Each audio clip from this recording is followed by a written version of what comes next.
할렐루야. 아멘. 오늘도 주님께 나와 하나님을 예배하는 우리 모든 성도님들에게 하나님의 크신 은총과 특별히 아기 예수님의 성탄의 평강이 넘치기를 바랍니다. 아멘. 오늘은 우리 아기 예수님께서 태어나신 성탄절입니다. 기쁜 날입니다. 우리 옆에 분들과 인사 나누겠습니다. 메리 크리스마스. 메리 크리스마스. 네, 메리 크리스마스. 네, 메리가 기쁘다는 얘기예요. 우리 예수님의 기쁜 성탄을 축하합니다 라는 인사입니다. 감사합니다. 2022년 전 오늘 아기 예수님은 이 땅에 진정한 기쁨, 진정한 평강을 주시기 위해서 태어나셨습니다. 우리는 2022년 우리 삼국교회가 정한 4가지 촛불에 불을 밝히며 대림절을 보냈습니다. 영광과 권세의 촛불, 영원한 지혜의 촛불, 영혼을 사모하는 촛불, 영원한 평강의 촛불에 불을 밝혔습니다. 그리고 오늘 마지막에 성탄절, 배부름의 촛불을 점화했습니다. 예수님은 배고픈 우리들, 목마른 우리에게 진정한 양식과 목마르지 않는, 영원히 목마르지 않은 생수를 주시기 위해 이 땅에 오셨습니다. 지금 성탄절을 우리가 맞이할 때 사실 세상은 예수님보다는 누구를 더 많이 환호하는 걸까요? 선물을 주는 할아버지? 산타 할아버지. 매스컴을 통해서 늘 산타 할아버지의 그 붉은 복장이 늘 등장합니다. 특히 어린이들은 예수님보다 산타 할아버지의 선물을 더 기다립니다. 산타크로스는 그 이름에 원래는 니콜라스예요. 니콜라스. 성인의 성자를 붙여서 성 니콜라스가 영어식으로 발음하다 보니까 산타클로스가 됐어요. 약 280년쯤 터키 지역에 니콜라스라고 하는 사람이 태어났어요. 니콜라스의 아버지는 부유했다고 해요. 그리고 19살쯤에 일찍 돌아가셨다고 해요. 니콜라스는 아버지께서 주신 막대한 유산을 많은 사람들, 특히 가난한 사람들과 나누었다고 해요. 그리고 더 자기의 인생을 드리기 위해서 그 당시의 사제, 주교가 되었습니다. 그는 그 박해의 시대에는 감옥에도 들어갔다가 고생하고 나와서는 더 열심히 자기가 가진 것과 우리 그리스도의 사랑을 많은 사람에게 나누어 주었습니다. 특히 니콜라스가 그 주교로 있던 그 지역에 어느 날 기근이 많은 사람들이 배고파 굶주렸다고 해요.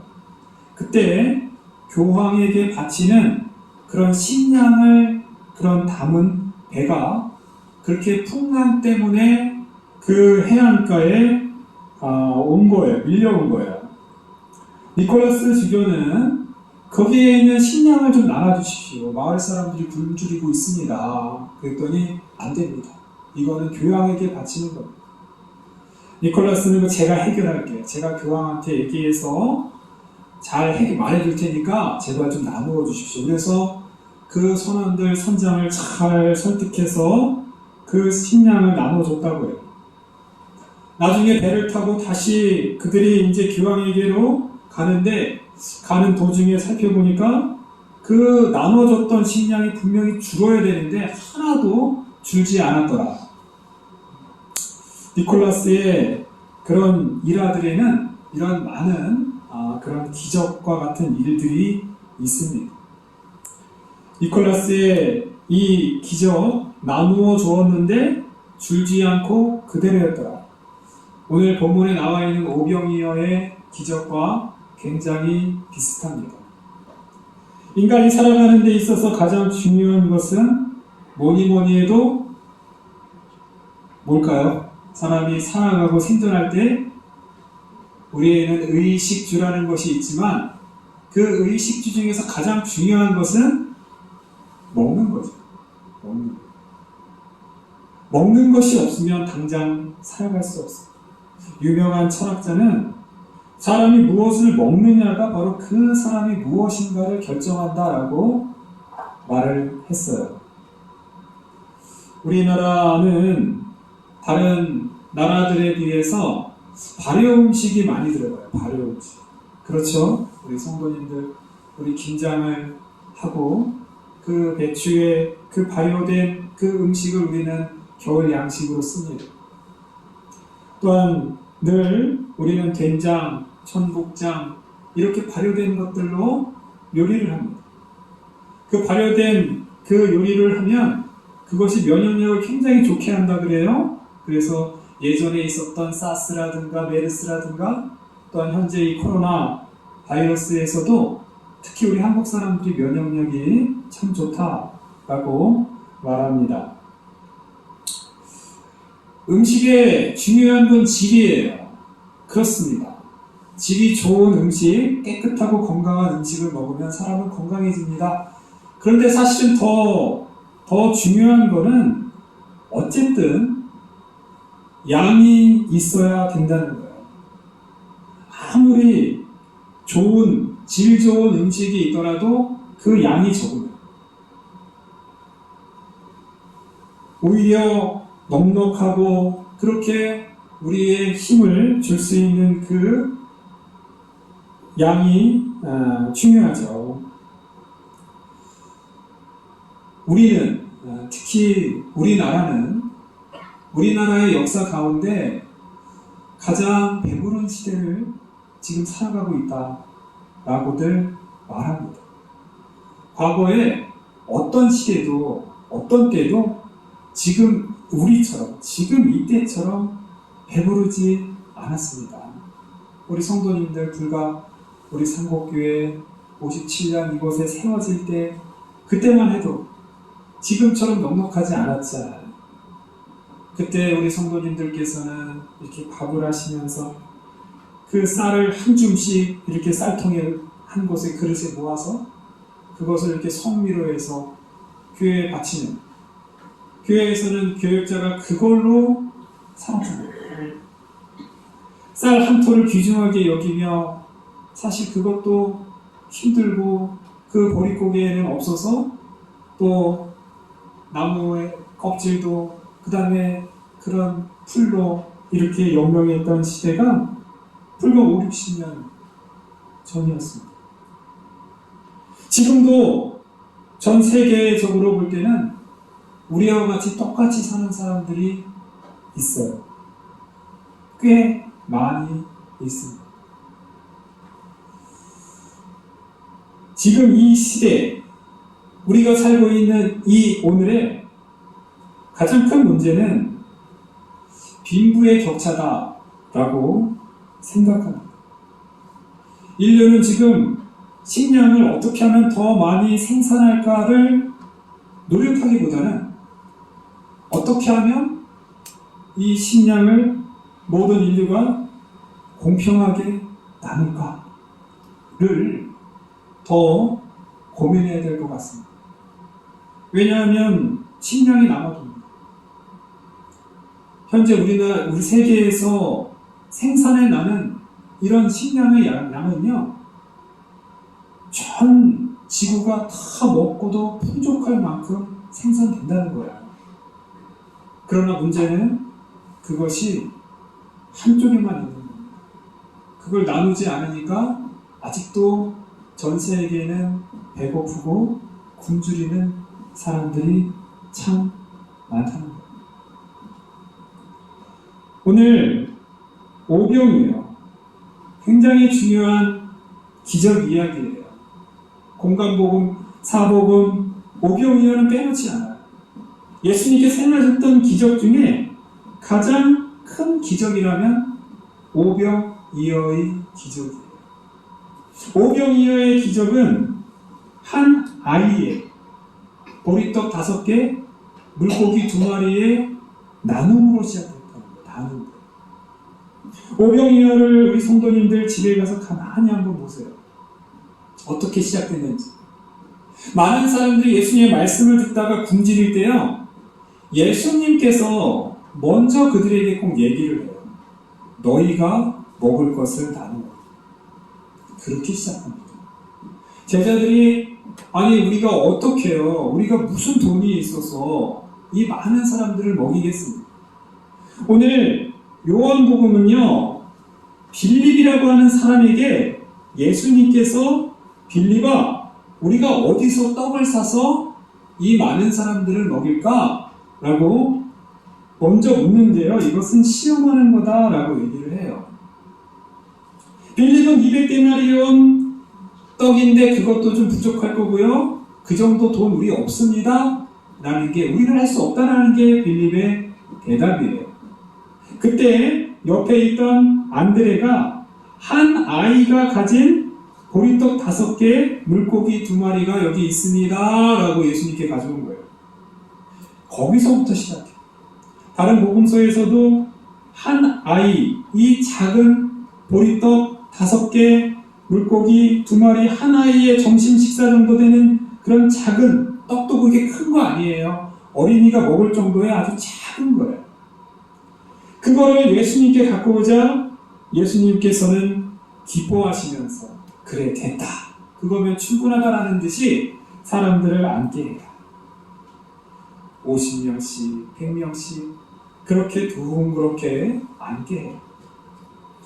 5,000명이나 되는 사람들, 이 5,000명이나 되는 숫자는 그 당시에 예수님의 말씀을 들을 수 있는 최대한의 인원인 것 같아요.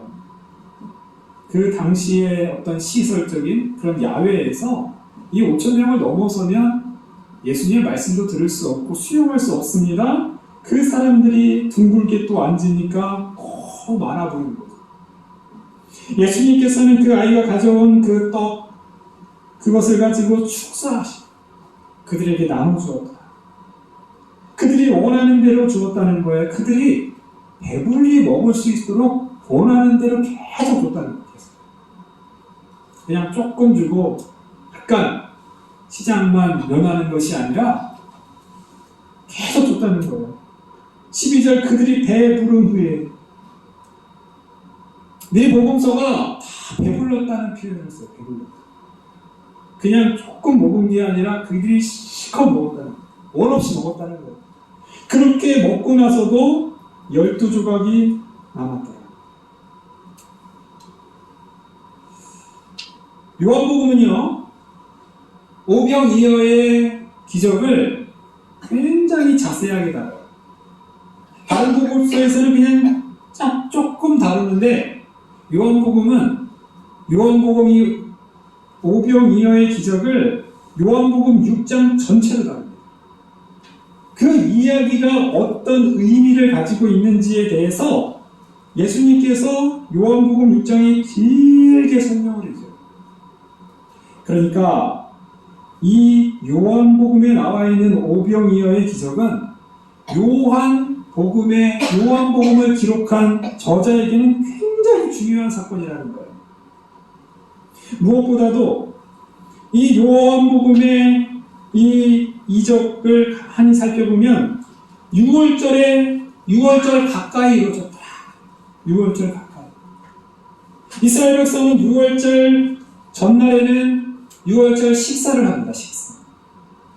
예수님께서 제자들과 식사를 했어요. 최후의 만찬이라고 하죠. 그것에서 예수님께서 중요한 예식 하나를 행하시는데요, 자신의 자신의 피를 나누어 준다는 의미의 떡과 잔을 나눕니다. 성만찬이죠.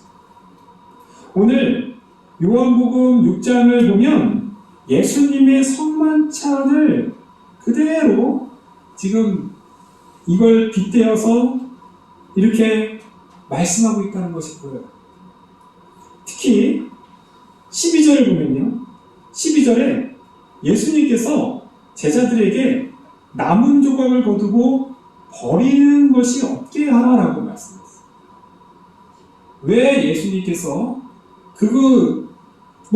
먹다 보면은 남을 수도 있잖아요.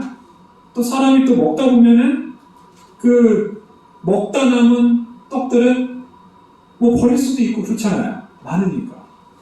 그런데 요한복음은요, 버리지 말라라고 얘기해요. 왜 그럴까요? 버리지 말라라는 이 말씀은요, 마태, 마가, 누가복음에는 없는 얘기예요. 요한복음만 기록하는 얘기예요. 왜 버리지 말라고 그랬어요? 요한이요, 요한복음을 쓸 때 버리지 말라라는 그걸 쓴 이유는 예수님의 성만찬, 예수님께서 우리에게 주신 떡과 잔을 함부로 그것을 훼손하거나 그것을 버리지 말라라는 그 의미를 가지고 여기다가 추가한 겁니다. 성만찬을 할 때 특별히 그 초대교회 그 성만찬에서 그 성만찬에 사용되었던 그 떡과 잔은 버리지 않았어요. 소중하게 다뤘어요. 지금도 천주교는 성만찬 때 행해지는 예수님의 살과 예수님의 피를 진짜 예수님의 살이다라고 믿어요. 우리랑은 조금 달라요. 우리는 영적으로 임재했다라고 믿는데요. 천주교는 그 순간에 떡과 잔은 진짜 예수님의 살과 진짜 피라고요. 그러니까 천주교는요, 성찬 예식을 할 때 이 잔이라는 것을 잘 안 해요. 떡만 많아요. 왜 그러겠습니까? 떡은 쉽게 흘리지 않잖아요. 흘려도 주술 수 있잖아요. 그런데 이 잔은 다르다. 그 잔에서 한 방울이라도 땅에 떨어지지 못하게 한다는 거예요. 함부로. 그러니까 천주교는요, 가급적이면 이 떡만의 떡, 동그란 과자 같은 거만 보통 나누고 그럽니다. 오늘 남기지 말아라 라고 말하는 거는요, 예수님께서 우리에게 주신 예수님의 살과 예수님의 피를 바로 남기지 말아라는 의미로 이렇게 기록했다는 거예요. 요한복음을 계속 뒤를 이어서 정말로 보면요, 예수님께서는 직접적으로 이렇게 말씀하세요. 요한복음 5장 6장 51절, 나는 하늘에서 내려온 살아있는 떡이니 사람이 이 떡을 먹으면 영생하리라. 내가 줄 떡은 곧 세상의 생명을 위한 내 살이라. 요한복음 오병이어로 나눠준 그 떡은요, 예수님께서 자기가 이제 제자들에게, 자신을 믿는 사람들에게 주는 생명의 떡이다라고 분명히 말씀했다라는 거예요. 예수님은 우리에게 생명을 주시기 위해서, 영원히 배부른 그 영생의 양식을 주시기 위해서 우리에게 오셨습니다. 할렐루야. 아멘. 선교지에서 선교사님들이 때로는 고민을 해요. 떡이 먼저냐, 복음이 먼저. 선교지에 있는 그 많은 영혼들에게 어떤 것을 먼저 주어야 돼요? 물론 떡이 중요하죠. 근데요, 이 떡만으로는 또 안 된다는 거예요. 떡만 먹으면 그냥 떡만 바라는 거예요. 떡만. 복음도 주어야 돼요. 그런데 복음을 주면 당장 배고픈 이 사람들은 그걸 또 쉽게 받아들일 수 없다는 거예요. 오늘 말씀도 보면요, 예수님께서 오병이어의 5,000명의 사람들을 먹였는데요, 사람들이 15절을 보니까 억지로 임금을 삼으려 했대요. 억지로. 그러니까 예수님께서 피하십니다. 그게 아니라는 거예요. 예수님은 우리에게 떡을 주시고 우리에게 양식을 주시는 분이지만 사실은 이게 진짜가 아니라는 거예요. 진짜 떡은 우리에게 영적으로 주시는 생명의 떡이라는 거예요. 물론 우리는 예수님께서 오병이어를 통해서 주었던 그 떡, 그 떡을 이 세상에 나누어야 합니다. 이 세상에 배고프고 가난한 사람들에게 나눠야 돼요. 그러나 그게 전부가 아니라요. 그게 전부가 아니에요. 사람들은 아무리 그것에 대해서 예수님을 임금으로 삼으려고 하지만 예수님께서는 피했다는 거예요. 깨달으라는 거예요. 오늘은 기쁜 날입니다. 오늘은 우리 예수님께서 탄생하신 예수님의 생일날이에요. 오늘은 우리에게 주시는 귀한 음식, 우리 성도님들 오늘 아침 드셨죠? 네. 오늘 이 아침은 우리 예수님의 생일상인 줄 믿습니다. 네. 오늘 우리 여전도회가 우리 점심 주시죠? 네. 예, 오늘 점심은 예수님께서 우리에게 주시는 맛있는 생일상입니다. 오늘 저녁도 우리 성도님들 드실 거예요. 오늘은 기쁜 날이에요. 오늘 잘 드셔야 돼요. 예수님께서 우리에게 오늘도 일용할 양식을 주시고 음식을 주셨습니다. 우리는 받아들여야 돼요. 오늘은 참 좋은 날이에요. 예수님의 생일상이다 하고 기쁘게 드셨으면 좋겠어요. 그러나 그게 다가 아니라는 거예요. 거기에만 멈추지 말고 예수님께서 우리에게 주신 영혼의 양식, 생명의 양식, 영생의 양식, 우리는 바로 그 양식도 먹어야 될 줄 믿습니다. 네. 그 양식은 나그네에서 한 아이가 자기의 도시락을 나누었던 나무, 니콜라스 주교가 자신이 아버지께 받은 하늘 유산들을 나누었던 그 나무, 예수님께서 자기의 생명을, 자기의 살을, 자기의 피를 세상에 나누었던 그 나눔으로 세상에 영원한 생명과 영생의 양식을 우리에게 주셨다라는 것입니다. 사랑하는 성도님, 예수님께 나아갈 때 예수님은 우리를 배부르게 하십니다. 예수님은 우리를 만족시켜 주시는 분이에요. 우리는 예수님께서 주시는 귀한 양식을 받아 먹어야 됩니다. 그리고 그 양식을 나누어야 됩니다. 더 중요한 것은 영생의 양식, 영의 양식, 바로 생명의 양식이라는 걸 알고 떡도 나누지만 예수님의 생명의 양식을 굶주린 이 세상, 목마른 이 세상에 오늘도 널리 전하는 귀하고 복된 성탄절이 되기를 간절히 바랍니다. 아멘.